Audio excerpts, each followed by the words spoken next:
Fitbit, Fitbit, Fitbit. Fitbit just announced 3 new devices.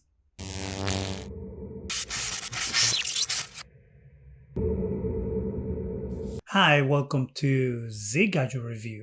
Fitbit, a company that is now owned by Google, is finally unveiling new devices that seem to have some of that Google-y language baked into the new devices. There are 3 new devices that were announced today, and we're going to start with the top of the line device all the way to the bottom of the line device. We're going to talk about a little bit of the differences that we see or the changes that we see on the new software that includes some of that Google language. So to start, we have the newest Sense 2. The Sense 2 comes packed to the gills with all kinds of sensors. Of course, the Sense continues to have that body temperature sensor. It also tracks your sleep, exercise, but is going to add a new CEDA sensor, or continuous electrodermal activity. This means that the CEDA sensor is going to be able to keep track of your stress level in the background throughout the day. Before, you had to engage the device to tell you about your stress level. Now it's actually going to tell you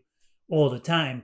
It's also going to give you different cues when it feels that your body might be too stressed and ways to relax. Now, that doesn't mean that the EDA sensor, which means stress spot checking, is going away. That is still going to be there. And the new Fitbit Sense 2 is going to be 10% thinner and 15% lighter than the previous device. It is also going to have a lower center of gravity, which is going to help with all day and all night comfort.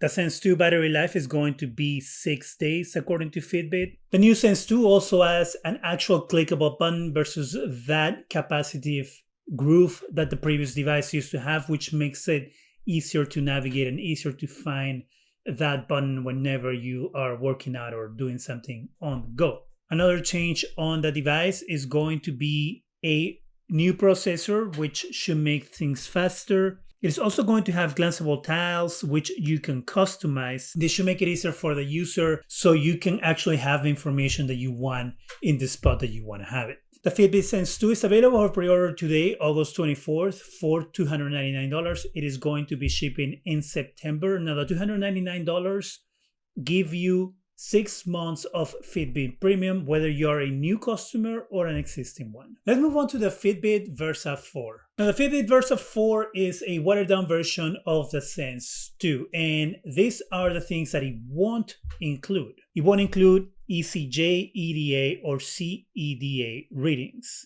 So while the Versa 4 loses some sensors, it makes up on the type of exercises that it can track. For example, we have 40 different types of exercises with new choices of CrossFit, dance, skiing, and HIIT workouts. The Versa 4 is also going to last 6 days on one charge, and it also includes the new button, just like the Sense 2 does. The Fitbit Versa 4 is going to be available for $229 or $230, available for pre-order now on August 24th, and is going to ship sometime in September. Now, before we move on to the cheapest Fitbit device that was announced, let's talk a little bit about the big changes when it comes to software, because this is where we can see the biggest influences from Google. Both of these devices are going to support Google Wallet. As we know, Fitbit has supported wireless payments for a long time, but it looks like that is going to be going away and is going to be replaced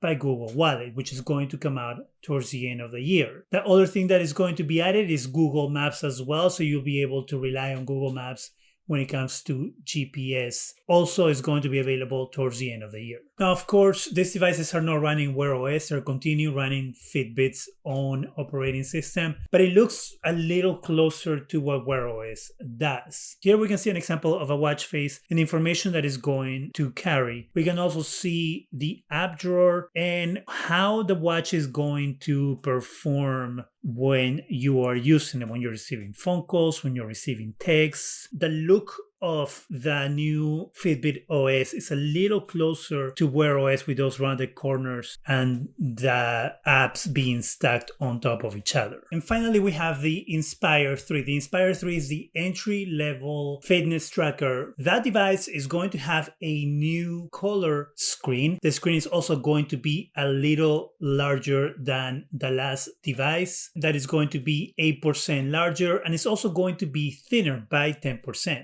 Now, the battery on this device is going to last 10 days, but even though it's an entry-level fitness tracker, actually has quite the features. It's going to have heart rate tracking, sleep tracking, fitness tracking. It is also going to monitor your SpO2 or blood oxygen saturation. It's going to show smartphone notifications, and all this for $99.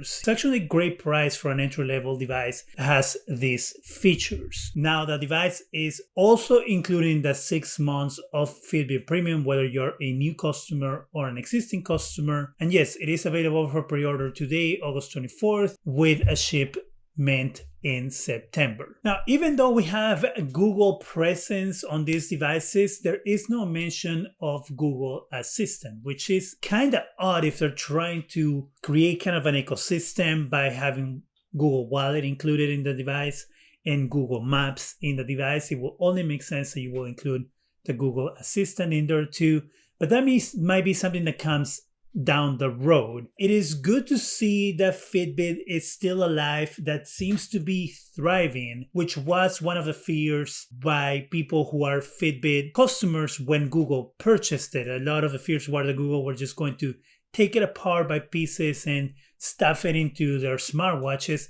But that doesn't seem to be the case. It looks like Google is trying to keep things separate, which makes sense, and have Fitbit as their main fitness-oriented platform, which will make sense because that is what Samsung is technically doing with the Galaxy Watch 5 Pro that they just launched, is to create a more fitness-centric or gear device to people that are more into fitness and not so much into a smartwatch type thing, which is kind of the idea of Fitbit. Fitbit is more of a fitness tracker before it is a smartwatch type device. It will make sense if that's Google's strategy of keeping things separate. All right, are you a Fitbit fan? Are you a Fitbit person? Are you excited about these devices? Have you had Fitbit devices in the past?